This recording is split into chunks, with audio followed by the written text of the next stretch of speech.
is in the playoffs. They beat Miami last night, but it was really what the playoffs have been my entire life. That game, Miami led at half. Miami, it was leading big chunks of the game, third quarter. And then the game, and these two teams, Miami and Philadelphia, play very close games, just like Denver and the Lakers play a lot of close games. And then what did they do? It's not about the refs, not about the coaching. They got Embiid the ball. The best player on the floor took over the game. He got the touches in the fourth quarter. You're going to see this in the Lakers-Nuggets series. They'll play close games. Miami and Philly play close games. Embiid's always the best player. And Lakers-Nuggets play close games. Jokic is the best player. And the Lakers and Nuggets, you're going to blame Darvin Ham. You're going to blame the refs in Los Angeles. No, Jokic, the world's best basketball player, is going to close the games out and dominate the last 8 minutes. In the 80s, the best players for a long time were Bird and Magic. 10 years, they got to a combined 10 finals. And then Michael Jordan showed up. He was the best player, 6 for 6. And for a time, Shaq was the best player in the NBA. He got to 3 straight finals and 4 to 5. And then for a while, there was an argument Tim Duncan was the best player, 3 titles, 5 years. Oh, fans love to blame the referees. Oh, it's that in-game coaching. Nonsense. LeBron arrived, best player in the world, 8 straight finals. Steph and KD, the Warriors overlap LeBron. But when Steph and KD were there, finals, in fact, 5 finals, 5 years for the Warriors during their peak stretch with Steph, KD, and the like. It's not the refs. Last night wasn't the refs, wasn't officiating. The best players in the world get to the finals a lot consecutively. And my guess is Jokic is that next player. He's better than Embiid. He is better, in my opinion, all around than Luka or SGA or Giannis. He just does more well. So last night was a prime example. 11 of his 23 points. Embiid did not play great in the first half. Remember, he's just getting the wind back, the cardio back. But here you went to the fourth, and Nick Nurse is like, let's get the best player in this game the ball a lot. It's not. Okay, so then how is he saying that it's not in-game coaching if then Nick Nurse is saying, get Embiid the balls? That I was waiting when I wanted to say that, because as soon as he said that, Colin said that, it's nothing to do with coaching or this or that, then I'm like kind of scratching my head to be like, well, what are you talking about? Because if Nurse did drive home the point, we got to get Joel the ball. We got to get Joel the ball. Like, I don't know the conversations that they're having in those moments or at halftime. None of us really do. I have to imagine they were, but who knows? He could have been the opposite. He could have been saying, hey guys, we're relying on Joel too much. He hasn't fully recovered yet. You guys got to step up, but you don't know. But coaching is really important, which I'm going to talk about more after I, finish this clip. Bam. It's not Butler who's banged up. Now, by the way, in the 70s, when I grew up loving the NBA, you did not have a dominating player as much as like in the 70s, it was a bunch of different teams winning a bunch of different stuff. And you had, like, Milwaukee had Lou Alcindor, but you had the Sonics and the Blazers and the Sixers and this and that. And in the end, when you generally get a dominating great player or two, they're going to dominate these playoffs, and they're all going to look like last night. Miami outplays them. Miami's got a great coach. Miami leads at half. Miami's leading in the third, fourth quarter. Feed Embiid the ball. 11 of 23. Lights out. All right, so... All right, I'm not so sure he watched this game. I believe he did, but I don't know. Because it was an earlier game for him, too, so it's not like it was too late. The game was on at 7 East Coast, so he either could have recorded it or watched it live, whatever his schedule is like. So I have to imagine, but he's actually way off on this. Embiid is absolutely the most impactful player, without a doubt, and Embiid made the most crucial plays at the most crucial times. That I agree with, and that is what, the stars and the leaders do. Embiid hit the 3 when it was needed, and he had the one tip in, made the shot with the free throws, with the foul, all of that. He's a big body. He is the man in that regard.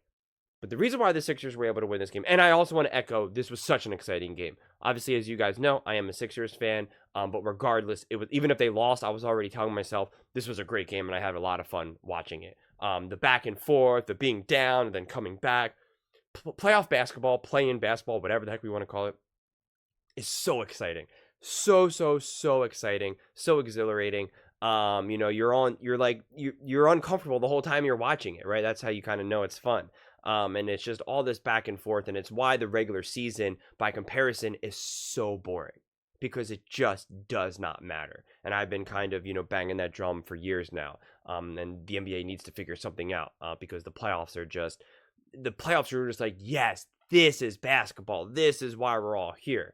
But anyway, the reason why the Sixers won was not only because of Joel Embiid, but because of Nick Nurse and the other players around Embiid. I'm watching this game with my dad, and I said to him, because we have a couple guys that are stepping up, doing a few big things that Joel Embiid and the Sixers have never had. Joel has never had in his career until now. One, he has a coach that knows how to put the players in positions to succeed, which is arguably the most important thing a coach can do. Puts the players in positions that they genuinely can succeed in. That's number one. Number two, Nick Nurse calls timeouts at the appropriate time. Doc Rivers was so painful because he would let like a 10-0 run go and then call the timeout. And it's like, it's too late. What are you doing? You should have called a timeout way soon. Nick Nurse, as soon as he sees signs of bleeding, boom, timeout. He knows when it's happening. And listen, I come from the camp that says they should minimize timeout. Like the NBA should, because I think there's too many timeouts, because you want to see these players, these teams kind of get out of control and have to fight for it and suffer and all that, because that makes it more exciting. So I think, that there's too many timeouts in the NBA, but since they're there, use them appropriately. Nick Nurse, that was one of the first things that I noticed when he came on board, was like, wow, this guy actually knows how to, stop the flow when it's going against them. And that is so important in the modern NBA. Every time the game was seemingly about to get out of control, Nick Nurse called the timeout at the appropriate time. Joel Embiid has not had that at all. And it's crucial. It's important. It really, really is. The other thing is that now there's players that are actually stepping up. Smart players that are doing what they're supposed to do. I'm not even a huge fan of some of these players that we necessarily picked up, not initially, but like Kyle Lowry. I never really cared much about him, quite frankly, but he is an incredibly smart player. He knows what to do. These players at this point now, they know when, okay, they got a breakaway. I'm going to go force up a shot. Or you know what? Actually, I don't have this shot. I don't have the layup. I'm going to pull back out and wait for everyone to come. That's a combination between the players being smart and also coaching. For years, I've watched those same moments unfold where they get a great steal, breakaway, and they're running down the court, but the defense gets back real fast and they force up a layup and miss. Now I'm seeing smart movement. I'm seeing Kyle Lowry pull back out, Kelly Oubre Jr. pull back out and be like, no, let's just wait a second. Let's get reset. It's smart, higher IQ basketball. Then you finally have people like Kelly Oubre Jr., Kyle Lowry, Maxey, these other players actually stepping up. So yes, Joel was not playing great in the first three quarters. He was gassed. If you watched the game, you could see JJ Redick kind of talk about it, how gassed Embiid was, more than I had originally thought he was going to be. And then the broadcast really highlighted it. They keep showing him, with his hands on his knees and hunched over. But then you have other players, other role players stepping up, having the game stay close. So Embiid can be in a position that when they need that big play, when he needs to hit that three or hit that jumper, and one, they can do that. And it's so key because he did not, Embiid and the Sixers as a whole, I don't want to make this all focus around Embiid, but the Sixers as a whole never had that. They never had those guys that could consistently hit that open three in the playoffs when you're at home, when you're supposed to do it. It was always rimmed out or, oh my God, that was one of the ugliest shots I've ever seen. Like, it was so obvious that the team was not good. And that's why I always find it funny when people want to call out Embiid for not winning.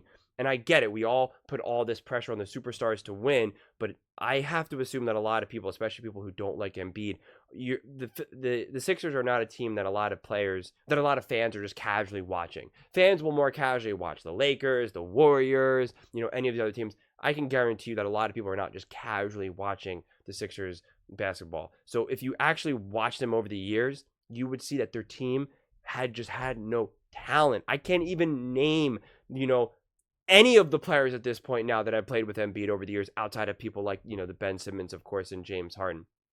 And this is the difference that I'm seeing in this team right now, is that they are playing at a higher level IQ, which is great. The ball movement is so much better. Tyrese Maxey is ascending. My only fear is that by the time he makes it into his prime, Embiid will be out of his prime and will be, no longer who he is. I think Embiid will fall off drastically. Embiid is not playing until he's 39, 40 years old, like, LeBron James. So that's unfortunate. I think if Tyrese Maxey had 2 or 3 years developed into the future and they were playing at this time, it would be almost a wrap, quite honestly. But unfortunately, I think that they're going to miss that a little bit. So that was actually kind of one of my bigger concerns. But besides that, again, the Sixers actually have high-level IQ team. They have, better coaching, and they have players that can actually make shots. So when Joel Embiid is not able to bring it and put up 40 points to carry the team, especially in the first 3 quarters, the other people around him can pick up the slack. That matters. And what I love about the Sixers team too is that there's no bullies. There's no like, let's be hard for the sake of hard to each other. I don't even mean to the other players, because it's not like the Sixers are weak, but they all genuinely like each other. And you can see it. You can see their energy. They have a lot of players that are just kind of like happier people. If you watch the broadcast last night, you could see them talk about Tyrese Maxey, that he's always smiling, never has a bad day.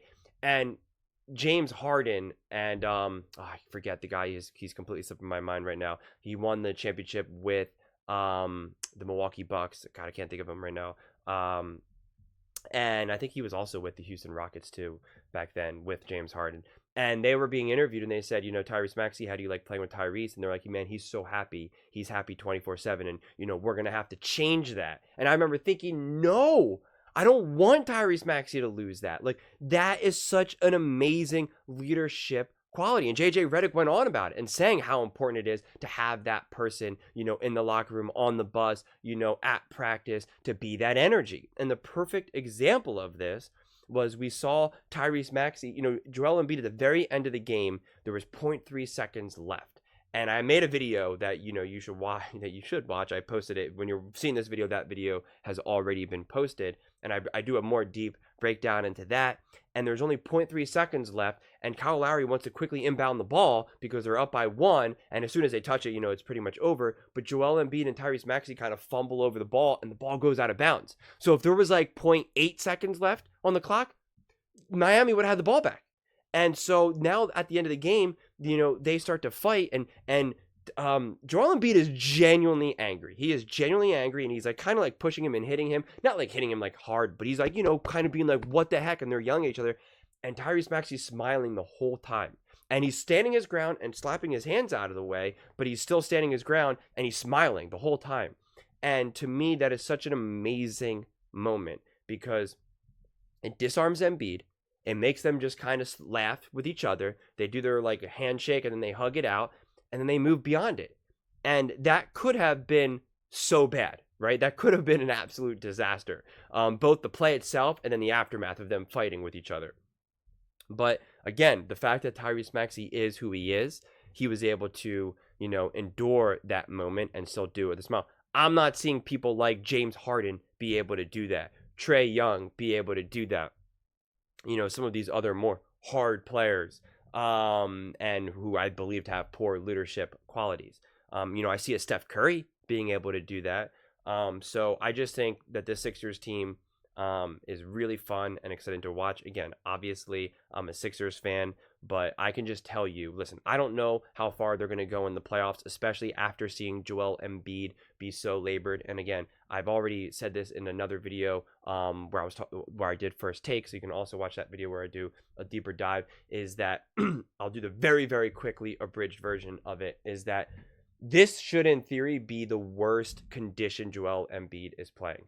Every time he pushes it, he's going to be exhausted and tired, but then it will get easier and easier and easier. The very quick and dirty example of this is that if he's able to do 25 push-ups and that 25th push-up, he is exhausted and fried and he just can barely get it. He gets it. The next time he goes and does push-ups, he should be able to get to 25 and not have to just barely do it, right? He'll fail now at 26 push-ups or 27 push-ups. And then after that, he'll fail at 28, 29, and then 30. And that recovery, that, adaptation happens rapidly. So it should, in theory, be every single game he plays, he gets better and better and better and stronger and stronger and stronger. So he was gassed at this game. It's not to say that he's not going to be tired on, I think they play Saturday. It's not to say that he's not going to be tired or also have moments of gas, but it should get a little bit easier every single game. So, but yeah, I was definitely ooh, Joel is a lot more tired than I thought he was. I thought he would be in a little bit better shape. He was gassed. But he was still the best player on the court. 15 rebounds, 23 points, and I think it was 6 assists. It doesn't say that there, but I think it was like 5 or 6 assists. So I'm excited. I think the Knicks series will be harder than I had originally maybe thought, but I think the Sixers absolutely can win. And if Embiid can tough it out, stay healthy, then I think that the Sixers genuinely should be able to take this series. But I think the Knicks definitely have a chance, especially, put it this way, if Embiid stays this level of conditioning and is this type of tired and can only put up the 23 points, I think then it'll be a lot harder for them to beat the Knicks, and then I would think that the Knicks should be able to pull it off. But my understanding, and based off of my own personal direct experience with recovering from injuries, as well as just my understanding of the science of it all, the exercise science of it all, is that he should get stronger and more conditioned every single game. So as long as the players around him can continue to pick up some of the slack and step up when need be, even if they just need to just steal one game at home, on the road, I mean, and then that should be enough, because I would imagine by at least the 3rd, 4th, 5th, 6th game that Embiid is, you're going to see him be a lot closer to it. So hopefully they can do that, right? Because, they could theoretically just get swept and lose in 4, which would be a bummer. But those are just my thoughts. I would absolutely love to hear yours. Let me know in the comments below. What did you think of the Sixers last night? What did you think about Joel Embiid? And do you think that they can upset the Knicks in the first round? Let me know in the comments below. I read every single comment. So whether you agree with me or disagree with me, either way, let's get in some discussions. Let's get in some fights. But ultimately, let's just have some fun. And please do consider subscribing. We are building an amazing community here, and I would absolutely love to see you part of it. I want to build something that we all genuinely feel connected to, something that we're really excited to be part of. I think we're well on our way to doing it. And please don't forget to give this video a thumbs up. It really does help with the visibility and the algorithm.